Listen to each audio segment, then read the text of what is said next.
রসুন পেঁয়াজের পাইকারি বাজার তালিকা রাজধানীর সর্ববৃহৎ পাইকারি মার্কেট থেকে আজকের দেশে পেঁয়াজ রসুনের পাইকারি দরদাম জানিয়ে দিব। আমরা যুক্ত হচ্ছি ব্যবসায়িক। আসসালামু আলাইকুম। ওয়ালাইকুম আসসালাম ওয়া রাহমাতুল্লাহি ওয়া বারাকাতুহু। আমরা কি ব্যবসায়ীদের সাথে যুক্ত আছি নাকি একজন ব্যাপারীর সাথে যুক্ত আছি? হ্যাঁ, ব্যবসায়ী। আপনি ব্যবসায়িক? জি। আচ্ছা, তার মানে আমরা ব্যাপারীর সাথে যুক্ত নই। না। আচ্ছা, এই যে শ্যামবাজারের পরিস্থিতি, তাহলে অবশ্যই আপনি জানেন যে পরিস্থিতিটা কেমন চলছে নিত্য প্রয়োজনীয় পণ্যের মার্কেটে। জি। আচ্ছা, শ্যামবাজারে পেঁয়াজের দাম আজকে বাড়ছে না কমছে? আজ পেঁয়াজ রসুন দুটোর দামই বাড়তি। বাড়তি। রসুনের চাহিদা কেমন আছে? আলহামদুলিল্লাহ, খুব ভালো।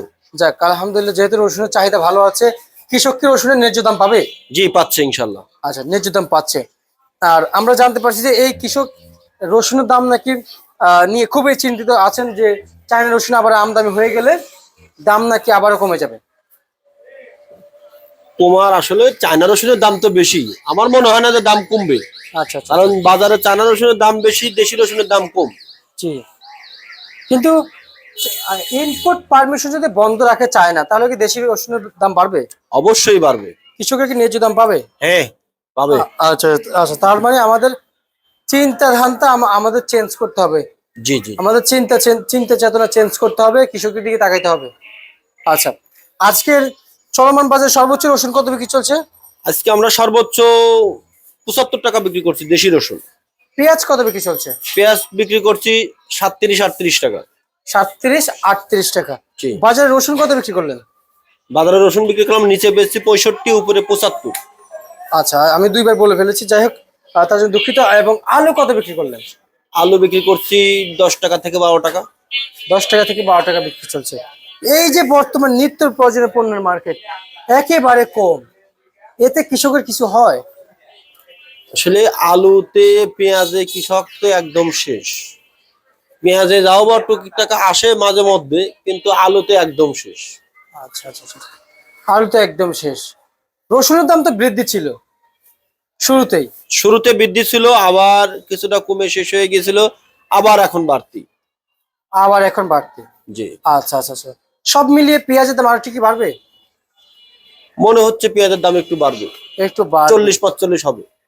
হালি পেঁয়াজ সচরাচর কি ঈদের পরে শুরু হবে নাকি ঈদের আগে শুরু হয়ে যাবে? এদের আগেই শুরু হবে, কারণ টুকটাক এখনই আশা হচ্ছে। জি জি দু একটা আসতেছে, জি। মোটামুটি ভালো দামে বিক্রি হচ্ছে। না, যেমন ভরপুর না, যেমন সব দিক থেকে আমদানি হইতেছে। না, ওইভাবে আপনি ফুল আমদানি হবে ঈদের পরে। ঈদের পরে, ঈদের আগে আর হবে না। ঈদের আগে ওরকম আসবে না, ঈদের আগে টুকটাক। কিন্তু দুই মার্কেটে দাম ভালো হয়, চাহিদা ভালো থাকে, বাজার ভালো থাকে, অবশ্যই ঈদের আগে অনেক আসবে। আচ্ছা আচ্ছা, শুধু বাজারের উপর নির্ভর করবে পেঁয়াজের আমদানিটা। আচ্ছা, আজকে হাটের বাজার কত যাচ্ছে? হাটের বাজার 3500 রসুনের, পেঁয়াজ। পেঁয়াজের। আচ্ছা আচ্ছা আচ্ছা, 3500 না, যেমন 1600 পেঁয়াজের বাজার। সরি, 35 টাকা। বাজার হচ্ছে আপনার 1400। 1400, 14 থেকে 35। 14 থেকে 35, সরি, 14 থেকে আপনার 1500 টাকা দাম। 1500 টাকা মন। মন, পার মন। জি। আর মার্কেটে কেজি প্রতি বিক্রি চলছে কত? 35, নিচে 35, উপরে 38। নিচে 35, উপরে 38 বিক্রি চলছে। আচ্ছা আচ্ছা আচ্ছা, বুঝতে পারছি। আমরা যে এই যে বাজার তালিকা নিয়ে যে কথা বলছি, আর আপনি যে বাজার তালিকা জানিয়েছেন, এটা কি আজকের জন্য? জি, শুধু আজকের জন্য। আচ্ছা, তার মানে এটা আজকের জন্য থাকছে না, হ্যাঁ, শুধু আজকের জন্য থাকবে। আগামীকালকে যদি কেউ যদি আসাতে আসতে পাবে না? না, এরকম পাবে না, হয় বাড়তে পারে বা কমতেও পারে, আবার এই যেমন থাকতে পারে। আচ্ছা, ধরেন না, কাঁচা বাজার না। ধরেন না, আজকে আপনি আপনাদের ব্যাপারে আপনাদের ঘরে আজকে 10 টাকা কেজি প্রতি পেঁয়াজের দাম বাড়তি কিনে এনে পাঠাইছে। কালকে যদি 5 টাকা যদি কমে যায়, সে কি কমে বিক্রি করবে নাকি ওই 10 টাকা ধরে রাখবে? না না, আপনার বাজারের সাথে তুলনা কাঁচা বাজার কখনো এক থাকে না। বাজার কমে গেলে অবশ্যই কমে বিক্রি করতে হবে। আচ্ছা, বাড়তি বিক্রি হচ্ছে। বাড়তি বিক্রি হওয়ার কোনো সুযোগ নেই। ঠিক আছে, আপনাকে অসংখ্য অসংখ্য ধন্যবাদ। ওয়েলকাম। এই ছিল আজকে সর্বশেষ বার্তা।